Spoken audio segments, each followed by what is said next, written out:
Bom dia, Flávia. Bom dia, Ireneu Silva. Bom dia, você ouvinte do Clube da Paz. Bom dia também ao Yuri, que trabalha conosco nesse trabalho de evangelização, levando o conhecimento da fé católica. Esse é mais um Fé e Moral da Igreja, e hoje nós vamos meditar sobre o dogma da Imaculada Conceição de Maria.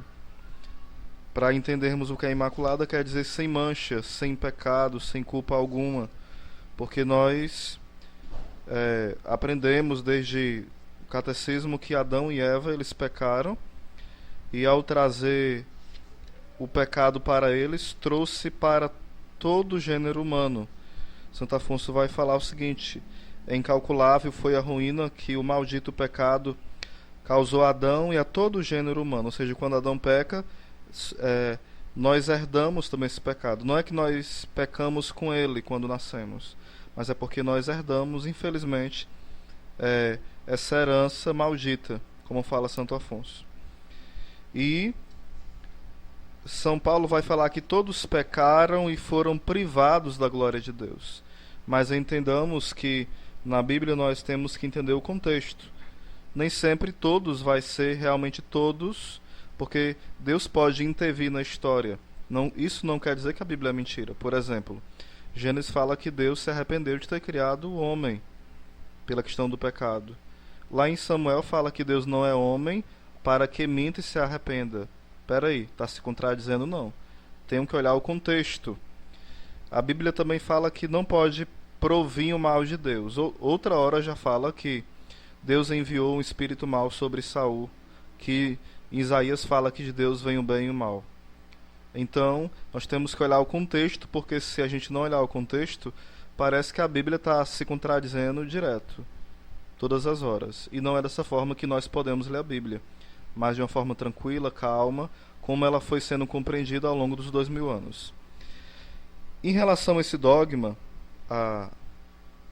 o dogma da Imaculada Conceição, São Justino fala que, assim como Adão foi criado da terra que é imaculada, ou seja, sem mancha, a terra era pura, assim o novo Adão, que é Jesus, foi criado, melhor dizendo, eu corrijo, não criado, mas concebido de uma terra imaculada, que é o ventre de Maria, que é a pessoa de Maria. Então São Justino vai fazendo essa comparação.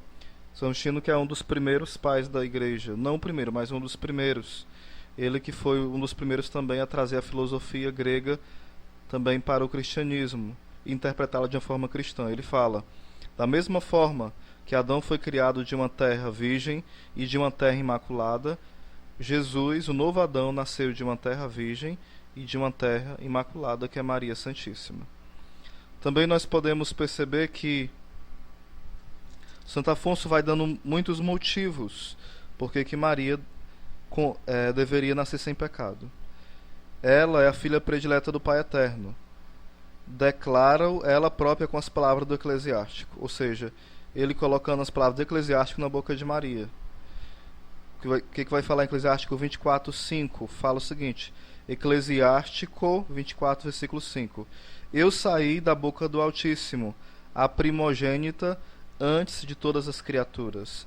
Ele vai fazendo essa ligação com Maria Santíssima.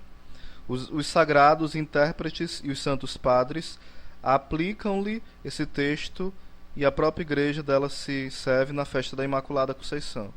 Com efeito, é Maria a primogênita de Deus por ter sido predestinada, juntamente com o Filho, nos decretos divinos, antes de todas as criaturas. Assim o ensina a escola dos escotistas, ou seja, de Dom Escoto, que é um santo que defendeu a Imaculada Conceição.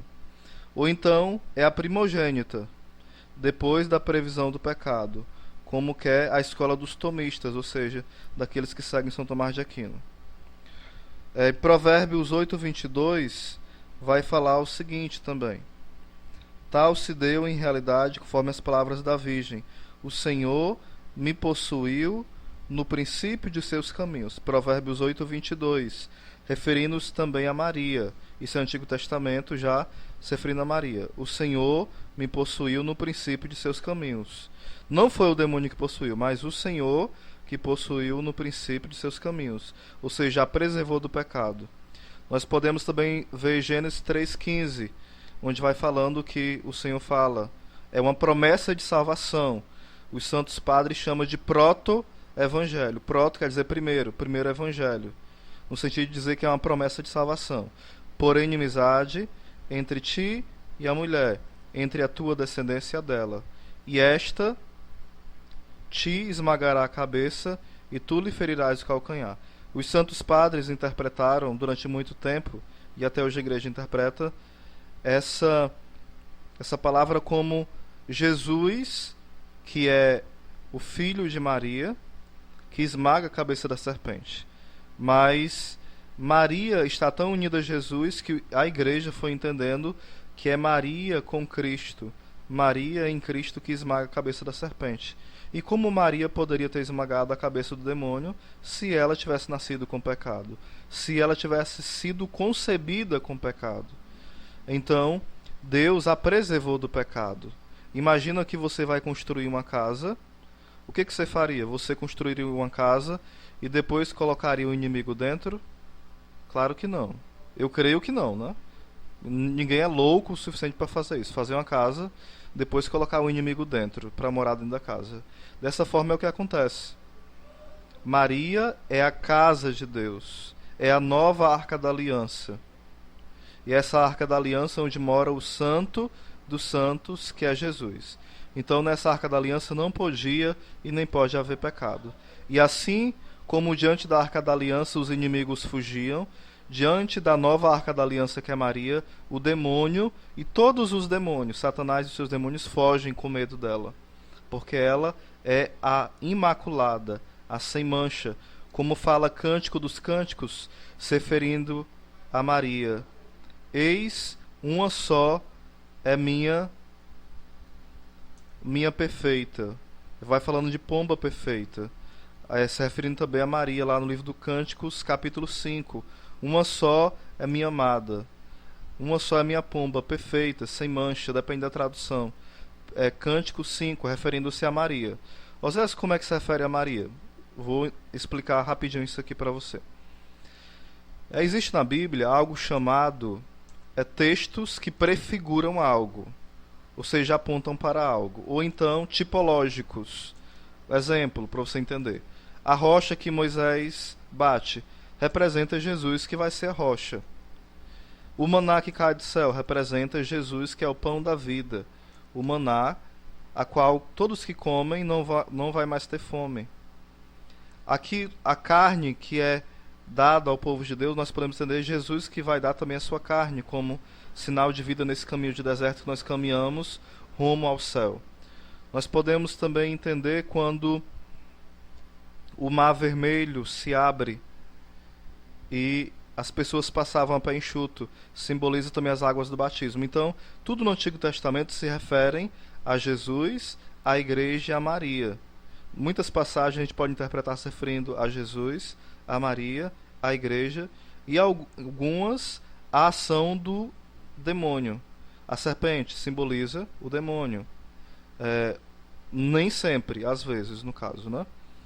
Nós podemos perceber que inúmeras passagens representam Maria Santíssima. Por exemplo, a passagem onde fala que Esté compareceu diante do rei e conseguiu o favor do rei, simboliza o quê? Que Maria consegue o favor do rei, que é o próprio Deus, para nós. Simboliza Maria Santíssima. Débora vai simbolizando Maria. Simboliza, não é que tudo que ela fazia era igual a Maria, é um simbolismo. Como o rei ali não vai ser igual a Deus, porque o rei ali ele não é bom, ele é um pouco ruim. É apenas um simbolismo. Não sei se você entendeu, mas você pode ler o livro de Esté e você vai entender quando Esté chega diante do rei e ela se coloca como intercessora, simbolizando Maria como intercessora. Indo para Lucas 1:26, o anjo fala: alegra-te, Maria. Fala ave, mas a tradução mais fiel seria alegra-te. E Maria deveria se alegrar por quê? Porque ela era cheia de graça. E a tradução mais original do grego seria aquela que permanece no favor de Deus. O favor seria uma graça especial que Deus deu para ela. Nós podemos entender que essa graça especial é ser mãe de Deus, mas também ser preservada do pecado. Oséias, mas me diz uma coisa, Deus está sendo injusto ao deixar Maria sem pecado? O que você acha, você que está me ouvindo? Deus foi injusto? Por que Deus não fez isso com todo mundo? Existe um dito popular, que também pode ser trazido no provérbio: há pessoas extraordinárias, acontecem coisas extraordinárias. Então Maria Santíssima é alguém que tem toda uma graça especial. Nós podemos perceber que ser mãe de Deus é algo corriqueiro? Não.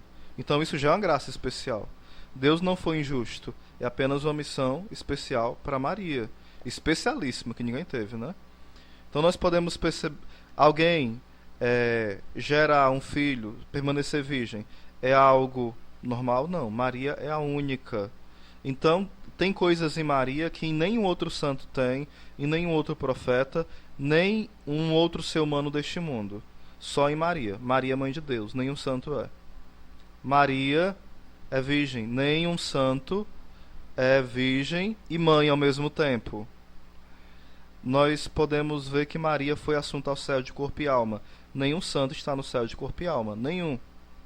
Está com a alma, ou seja, são justos que estão no céu. Mas de corpo e alma só Maria Santíssima e seu Filho, Jesus Cristo, nosso Deus. Então nós podemos entender que Maria recebeu graças especiais, porque ela recebeu uma missão maior do que a de qualquer outro santo.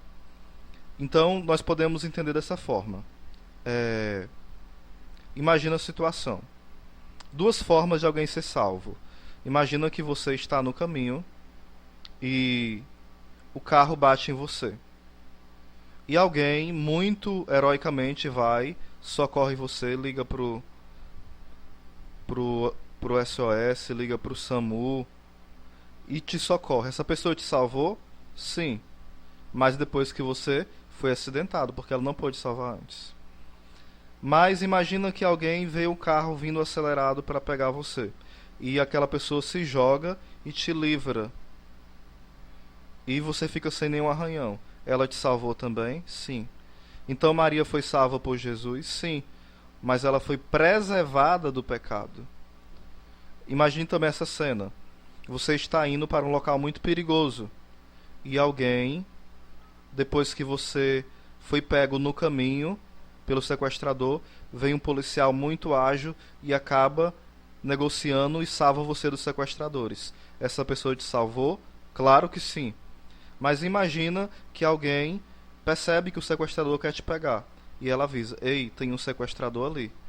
Essa pessoa te livrou do sequestrador? Sim. Você foi sequestrada? Não. Mas foi salva do sequestrador? Sim. Foi preservada do sequestro, mas foi salva do sequestro. Dessa forma aconteceu com Maria. O sequestrador é o demônio. O carro acelerado, irresponsável, é o demônio. O Senhor a preservou desse carro que ia bater nela. Preservou desse sequestrador que ia também fazê-la pecar. Então Maria permanece imaculada, concebida imaculada, nasceu imaculada e permaneceu imaculada. Adão nasceu imaculado, foi criado imaculado, e Eva também, mas não permaneceram imaculados. Os anjos, que hoje são demônios, foram criados imaculados, sem mancha, em estado de graça, puríssimos, mas caíram e pecaram. Mas Maria não, ela fez algo muito maior do que Adão, muito maior do que Eva, muito maior do que os anjos que caíram. Ela permaneceu imaculada porque ela foi humilde. Santo Afonso, ele vai falando também que, só para terminar,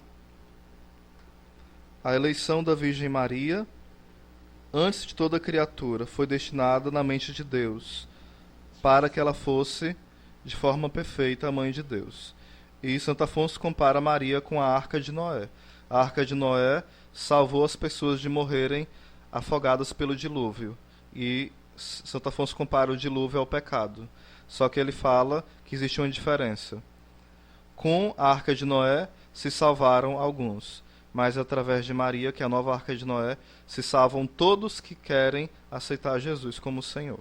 Que Deus abençoe e que Nossa Senhora Imaculada Conceição, seja concebida sem pecado, rogue por nós. Imaculado Coração de Maria, tende piedade de nós.